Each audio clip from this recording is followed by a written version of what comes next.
กองประชุมใหญ่ผู้แทนสาวหนุ่มนักลงจันทร์ครั้งที่9ได้อัดลงด้วยผลสำเร็จอันจบงามซึ่งกองประชุมสามารถเลือกได้สหายหุ่มแพงสีสมบัติเป็นเลขาคณะบริหารงานสาวหนุ่มประชาชนปฏิวัติลาวนักลงจันทร์อีก1 สมัยกล่องประชุมได้ไขขึ้นในวันที่23 เมษายน 2025อยู่ที่ห้องว่าการนครหลวงจันทร์โดยการเข้าร่วมของสหายมอนไซลาวหมัวทรงเลขาคณะบริหารงานศูนย์กลางสาวหนุ่มประชาชนปฏิบัติลาวสหายส่งเล่ายงนู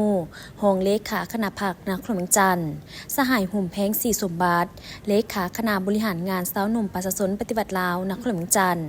มีผู้แทนสมบูรณ์ภาคส่วนที่เกี่ยวข้องและแขกถึกเชิญเข้าร่วม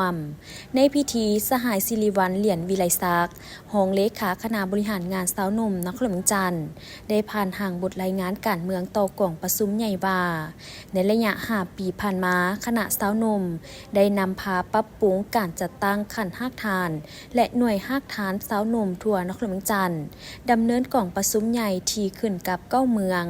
กองบัญชาการ18หากทานและ22หน่วยหากทานสำเร็จ1ห้อยส่วนห้อย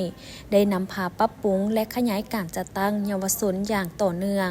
ปัจจุบันมีการจัดตั้งเยาวชนอยู่โรงเรียนทั้งหมด586โรงเรียน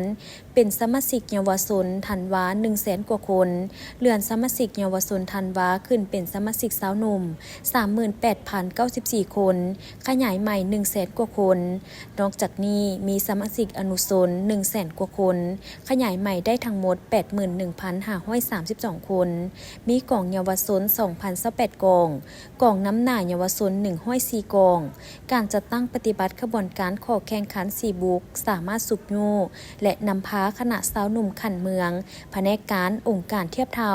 และโรงเรียนทั่วนครหลวงจันทร์ได้รับการยั่งยืนเป็นคณะสาวหนุ่ม4บุกและได้รับทุงใส่น้ำหน้า4บุกนอกนั้นคณะสาวหนุ่มนครหลวงจันทร์ยังได้รับการยั่งยืนเป็นคณะสาวหนุ่ม4บุก3 ปีเรียนติดและได้รับทุงใส่น้ำหน้า4บุกจากศูนย์กลางสาวหนุ่มประชาชนปฏิบัติลาวในพิธียังได้มอบเหรียญสาวหนุ่มตะลุมบอลให้คณะบริหารงานสาวหนุ่มสุดเก่าและบรรดาอดีตเลขาสาวหนุ่มนครหลวงจันทร์และมอบเหรียญกาละนึก65 ปีให้บุคคลที่มีผลงานดีเด่นพร้อมทั้งมอบน้ำมะหยดทุงใส่น้ำหน้า4บุกตื่มอีกกองประชุมครั้งนี้ยังได้เลือกเอาคณะบริหารงานสาวหนุ่มนครหลวงจันทร์สุดใหม่